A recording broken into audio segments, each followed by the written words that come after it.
February 28th of 2026, the United States and Israel launched airstrikes on Iran. To the great, proud people of Iran, stay sheltered, don't leave your home. It's very dangerous outside. Bombs will be dropping everywhere. In the weeks that followed, gas prices jumped by more than $1 a gallon.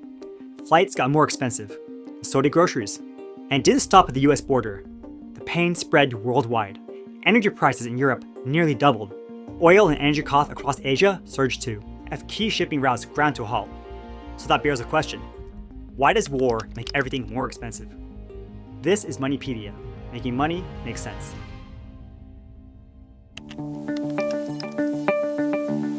The first price increases happen before a single factory shuts down, because the moment a conflict starts, traders and investors look at a map and start calculating risk. The Middle East produces a large share of the world's oil, and the Strait of Hormuz is one of the most critical choke points in the world. Over 20% of the world's petroleum passes through the strait, and any risks that flow send shockwaves through energy markets. These shockwaves cause prices to increase, not because supply has actually dropped yet, but because markets are pricing in the possibility that supply could drop. For example, if traders think that oil prices will increase due to the possibility of disruptions in supply chain, they might buy up oil futures. But when a lot of traders make the same bet at the same time, the price shifts anyway, kind of like a self-fulfilling prophecy. And when oil prices increase, it isn't just car fuel prices that increase. Oil is used for almost everything. Farming equipment and trucks that deliver food run on diesel. Planes that ship goods run on jet fuel. And plastics are made from petroleum. So when oil prices jump, the cost of producing and moving everything goes up instantly. Your phone case is made of petroleum-based plastic. Your clothes contain synthetic fibers derived from oil. Fertilizer that grows your food is manufactured using natural gas and petroleum products. Pharmaceuticals, cosmetics, cleaning products, packaging materials. All of these depend on oil derivatives. And when crude oil prices spike, the costs ripple through industries most people never connect to energy markets. This is why you see gas prices rise the same week a war starts, even though no oil wells have been destroyed and no tankers have been attacked. The market moved on expectation, and businesses immediately pass that cost to consumers because they know what's coming next.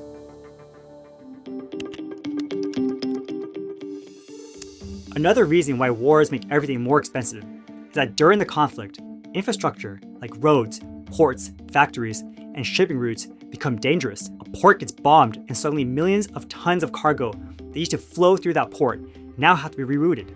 A ship that used to take 14 days to deliver the cargo now takes 21 days going the long way around. That extra week means 7 more days of operating expenses that get passed on to whoever's paying for shipping. Shipping insurance doubles or triples for vessels passing through conflict zones, and companies face a choice of paying the premium or avoiding the route entirely. Either way costs more, and those costs get added to the price of whatever's being shipped. A container that used to cost $2,000 to ship from Asia to Europe might cost $4,000, and the retailer buying that container has to pass that cost to their customer to stay in business. During war times, countries started imposing sanctions and trade stopped entirely. A factory in Germany that relied on parts from Russia suddenly can't get those parts, and production stops. Now, the parts still exist in Russia, and the factory still exists in Germany, but the connection between them just got severed, so now neither side can trade. Key resources disappear the same way. When Ukraine's ports are blocked, suddenly the global wheat supply drops.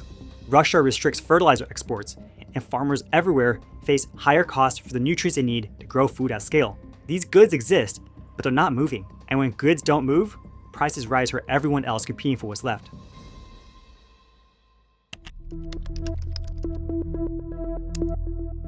Supply chains are interconnected webs where breaking one strand makes the whole web weaker. A semiconductor plant in Taiwan shuts down because of conflict tensions, and suddenly, car manufacturers in Detroit can't get chips and production slows. Dealers have fewer cars to sell, and prices for available cars jump. The breakdown spreads in ways that most people never see. A shipping delay in one country causes a part shortage in another country, which causes a production halt in a third country, which causes empty shelves in a fourth country. Each link in the chain depends on the one before it, and when one line breaks, the whole chain buckles. And businesses everywhere start acting differently. Companies that aren't directly affected by war start hoarding inventory anyway, because they've seen this pattern before, and they know that shortages are coming. Now that hoarding creates real shortages, even in places where the war hasn't touched anything. A clothing manufacturer in Bangladesh needs zippers from a supplier in Turkey, and normally they order exactly what they need each month. But when a war starts affecting shipping routes, They order 3 months of inventory at once just to be safe. But now, the zipper factory in Turkey is overwhelmed with orders and can't fulfill them all. And other manufacturers who didn't stockpile early suddenly can't get zippers at all, and production stops. The effects multiply. Higher fuel costs make shipping more expensive, which makes everything else more expensive, which reduces consumer spending and slows economic growth. This makes businesses more cautious, which reduces hiring and investment. Each problem creates new problems, and the system starts breaking down in ways that have nothing to do with the original conflict.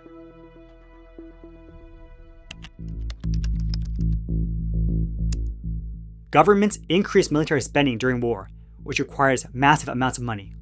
To fund it, they take on new debt or print new currency. This money goes to defense contractors, the soldiers, weapon manufacturers, and all the money flows into that broader economy. The money that's injected into the economy causes inflation that makes things more expensive. And if a country prints too much money, the value of that currency drops.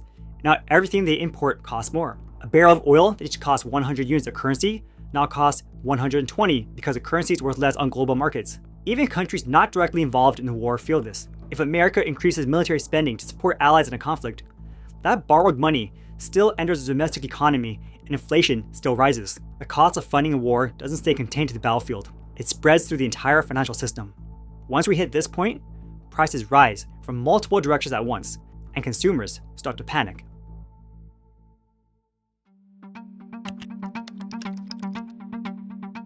When people see their costs rising, and they see the news about war and supply chain disruptions, they start panicking and start buying more than they need.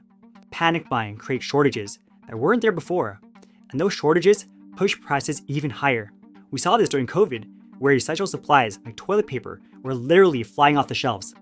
Since everyone thinks there's going to be a shortage, they stockpile what they can, even though the supply chain could have handled normal demand. And when the item becomes unavailable, the fear becomes self-fulfilling.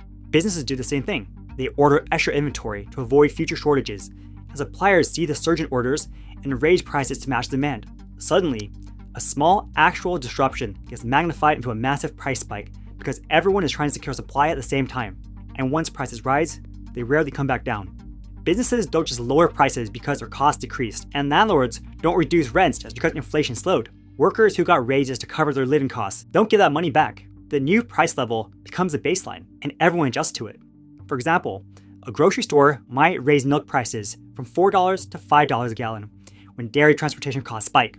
6 months later, transportation costs normalize, but the store keeps milk at $5 because consumers are already paying it, and lowering the price now would just cut into profit margins. The temporary shock becomes permanent pricing. This is why wars create inflation that lasts long after the conflict ends. The initial shock passes, but the higher prices stay because the economy adapted to them. Most people will never experience war. They won't see the bomb exploding in their backyard or soldiers shooting at each other down the street, but they will feel it every time they fill up their gas tank and when they buy groceries. Because wars don't just affect the countries fighting. The damage spreads through oil markets, supply chains, currency values, and consumer behavior. And it moves faster than any physical destruction could. The fear hits fast. Then the real disruptions, the cascading breakdowns, then government responses that amplify everything. In a global economy, no war stays local. The effects ripple outward until they reach your wallet, and by the time you notice, the damage is already done. Understanding how this chain reaction works doesn't stop it from happening, but it does explain why your costs are rising even when the conflict seems a world away. If you want to understand how to protect your money when global systems break down like this, I put together a free toolkit at goodstreethomes.com/toolkit. You can get it for free with a link in the description. While wars make everything more expensive and the economy feels like it's at its lowest, you might have noticed that the stock market has still been going strong. Check out this video to find out why the stock market keeps rising, even when the economy is so bad. This is Moneypedia, making money make sense.